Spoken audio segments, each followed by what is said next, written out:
Magandang araw mga suki. Meron nga pala akong magandang balita. May kuryente na ngayon rito sa amin. Sa wakas! Maaga nga pala akong nagising ngayon. At pagkakain ko ng almusal ay nagdiretso na muna ako dito sa may tabing lawa para magkap-kape. Tamang tambay nga lang muna ngayong umaga habang nakaharap sa napakagandang view ng ating lawa. Wow!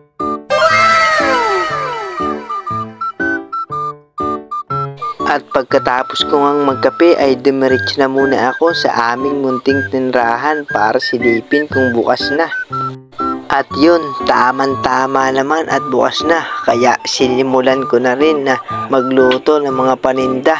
At habang nagluluto naman ako ay nagratingan na rin agad ang ating mga mababait na suki.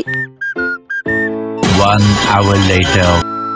Iniwanan ko na nga muna sa aking nanay ang pagtitinda dahil kukuha nga ulit ako ng kawayan. Dahil kulang kasi ang nakuha ko kahapon na gagamitin ko sa pagre-repair ng aking bubong ng tindahan. Gaya nga ng sabi ko sa huli kong video, ay bala ko nga na baklasin ang lahat tapos palitan na lang ng bago kasi mga bulok na talaga. Okay mga suki, naka-4 na piraso na ako. Yun na muna sa ngayon dahil hirap na pagod na. Okay, amin na lang ulit. Yan nga ang nakuha kong kawayan mga suki. Naka-4 na piraso rin ako. Hahakotin ko nga pala ito gamit ang aking motor.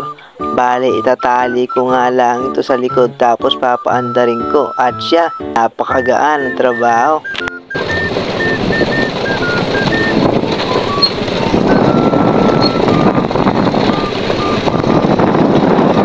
Yan mga suki, isang pasada na lang ito. Let's go, isang pasada na lang. A few moments later. Ay grabe mga suki, sobra nga akong napagod sa pagkuha ng kawayan. At nandyan na nga pala ang aking darling, nagluluto na ng mga paninda. At nang makaluto na nga ay iniwan muna namin sa aking nanay dahil kakain muna kami at maliligo na rin. A few moments later. Oh, di ba? Nagsisipilyo rin naman ako kahit papaano. Fast forward nga tayo mga suki. Nakakain na nga kami at nakapaligo na rin. Kaya handa na rin sa pagbalik sa aming munting tindahan. Let's go! Naglalakad na nga pala ako riyan mga suki pabalik sa aming tindahan. Nauna na nga ang aking darling dahil meron nang umo-order. At yan mga suki, nakarating na nga tayo sa aming munting tindahan. Let's go mga suki, umpisa na naman natin ang pagluluto. Prepare muna nga tayo bago rumating ang ating mga suki. Let's go! Habang wala pa nga ang ating mga suki, ay nagpunta muna ako sa bilyaran. Yun, tamang panahon nga muna ng mga naglalaro. Dumayo nga pala ang aking kaklase na taga kabilang barangay. At yun, sumablay nga lang. At pagtira ng last ball ay hindi na talaga pinakawalan. Kubra na yan. Nariyan nga rin pala ang aking matalik na kaibigan. Wala namang ginawa kundi mang asar at makipaggaslawan. Akala mo'y husay.